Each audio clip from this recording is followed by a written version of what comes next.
Welcome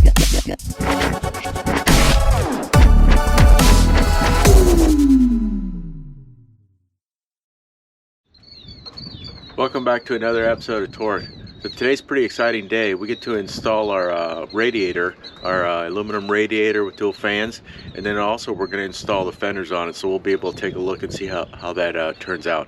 So let's head out to the barn and get to work.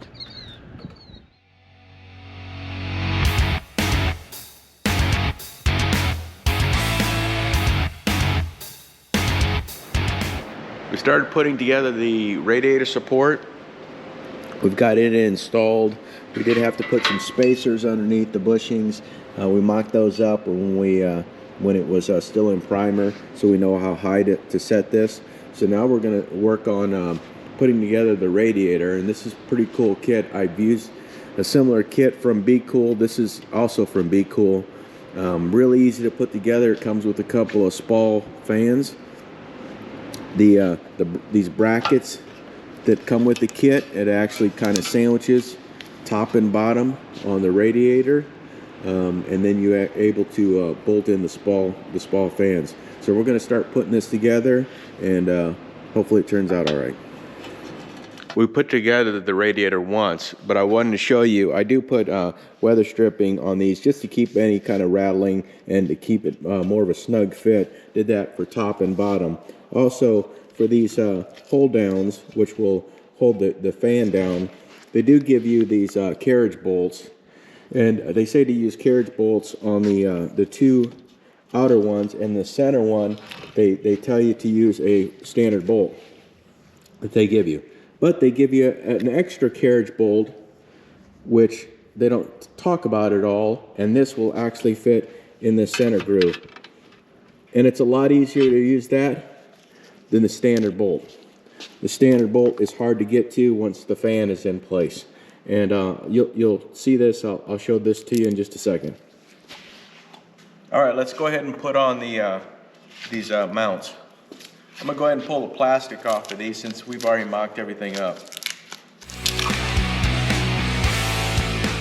All right, we went ahead and torqued down all of our bolts, so those are good. We got a little bit of a gap there on the shroud itself. So this thing is pretty much ready to install. I will show you my terrible welds. I used some 3/8 aluminum, welded that on, TIG welded it on, just to hold the overflow tank so that it's sort of a mount right there. That's going to get it out of the way. There's no real place to put it on the car with it installed, since you have your battery right here. So there's no real place to mount this. I didn't want to mount it over here. It's too far away. So let's go ahead and get this thing ready to install.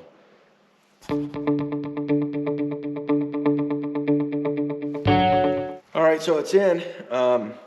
You see I've got a pillow up here just so it won't fall forward and hit the pulleys. I'll show you the actual the radiator cover that you're supposed to install or normally install, and I'll show you guys what I'm doing now. Okay, let me show you what you normally put on this. The normal radiator cover looks like this. This is a standard radiator cover. It comes on a lot of different vehicles. It's just a stock piece. But that's not me. I always go something different. So what I did is I actually bent up and welded up a new cover. Now this cover is going to need a little bit of putty. You know, I tried welding little tiny sections, 1/2 inch or so at a time, but even at 14 gauge metal, this started to warp a little bit. You'd have to, hammer it out a little bit, try and straighten it. And I got it fairly straight, but it's still going to need a little putty to look really slick. So I'll show you guys the finished product on this and how it installs on the new radiator. Okay, we've got a visitor to the shop. It's pretty exciting. He saw some of my videos and decided to come over. Here's Teddy. Hi, my name is Teddy, and I'm pretty interested in cars. Teddy seems to love cars. He loves Bugattis, but he came to the shop to look at some of the old Chevelles and El Camino. So we're going to put him in the El Camino.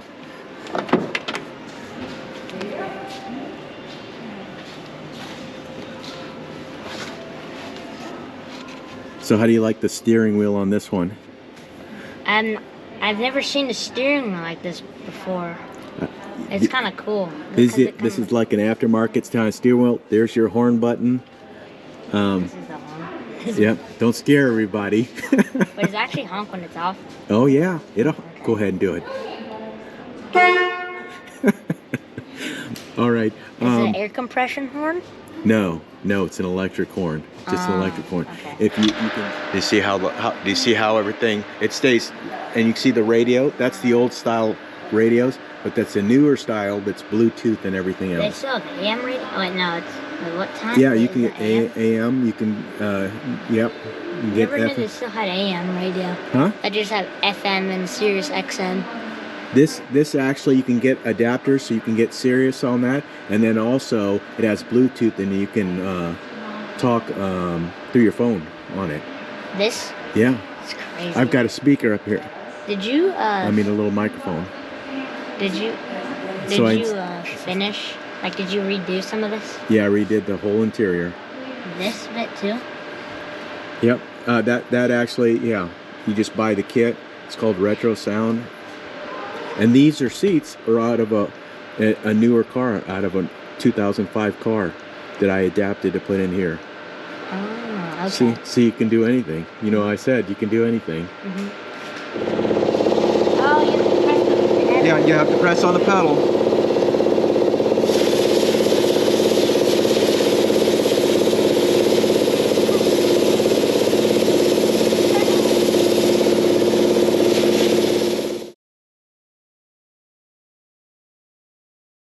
All right, guys, pretty exciting evening. We're going to go ahead and put on this right fender. All the connections have been made. All the hoses have been routed. You guys are going to see firsthand how this looks with those red stripes.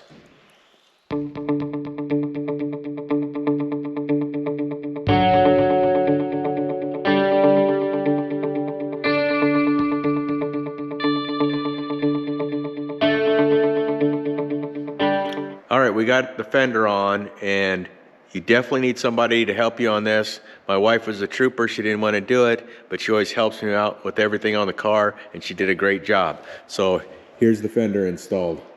Looks pretty good. Stripes look really good on this. You really have to take your time. There's so many adjustments. On the A bodies, you're going to have a bolt down here in the cowl, one up on top of the cowl, one underneath the door up on top, and you have two down below. Then you also have the two bolts that come over here to your radiator support. So don't get frustrated. We had an area where this stuck out a little bit. All we had to do was loosen up the three bolts that hold on the door on the door hinge, the upper door hinge, and then tap it out about a 1/16 of an inch to an eighth, and it's completely flush. It looks really good.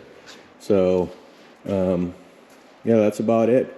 All right, so I painted the radiator cover and I let it sit in the paint booth overnight. It's about 75 to 78 degrees in here to cure, and then I cut it with some sandpaper, got all the way down to 3,000.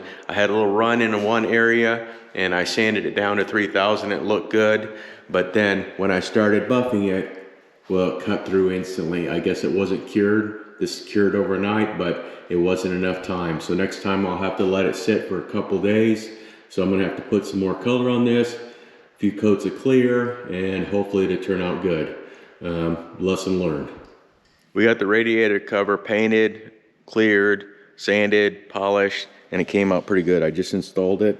Pretty happy with the results. So we got the radiator all installed now. I did put the upper and lower radiator hoses on, and I wanted to show you guys, this is a silicone hose. At the car shows, you'll see some of these. These are made by Gates. It's a shrink tubing. You order the size of hose, like this is close to 2 inches. The outside diameter, you order a 2-inch. These things come like 2 1/4, 2 1/2, and then they shrink down to less than 2 inches. So make sure you order and measure these correctly. The lower one's a little bit more challenging because you have two different sizes. That's 1.5 on the, 1 3/4 on the radiator, and then 2 inches on the water pump itself. So I had to buy adapters, and I'll show the picture of those and where I got them, where I purchased them from here on the video. And then I used some adapters that are aluminum, and I'll show those as well. And then I use some of those Gates shrink tubing. So it came out pretty well, pretty good. I'm pretty happy with the result. We went ahead and installed our Hydro Boost. I didn't want to show you guys the installation just because it's so time consuming, but I will show you the finished product. This is from Hydrotech, and it's supposed to be a really good system. I believe these are Bosch units.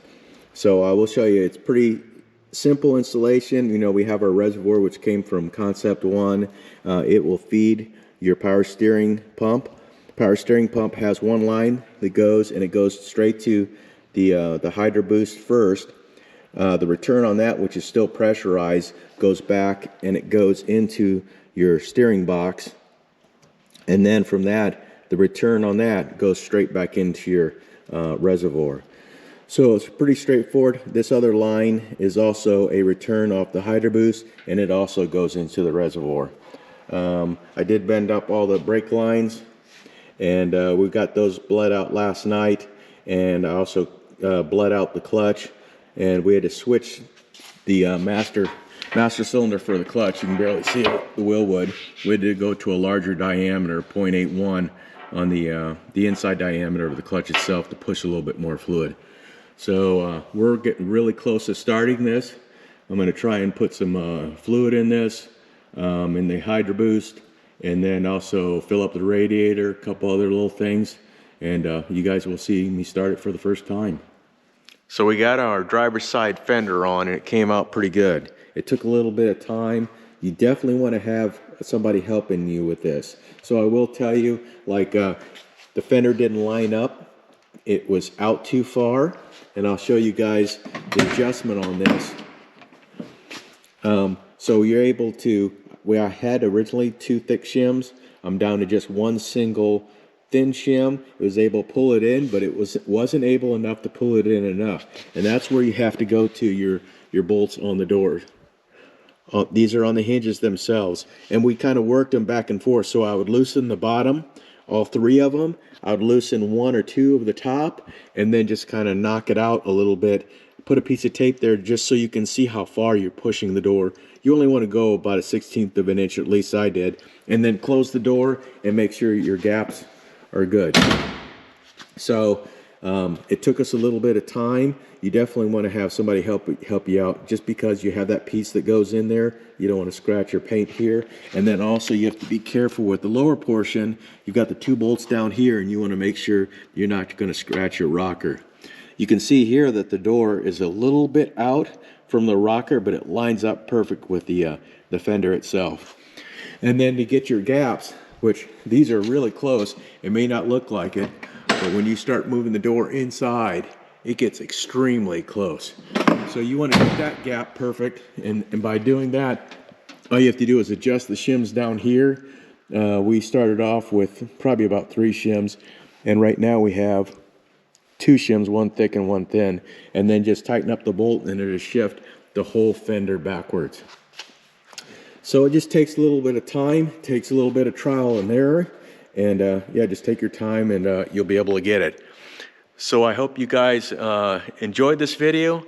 I hope you learned something, and I hope to see you on another episode of Torqued.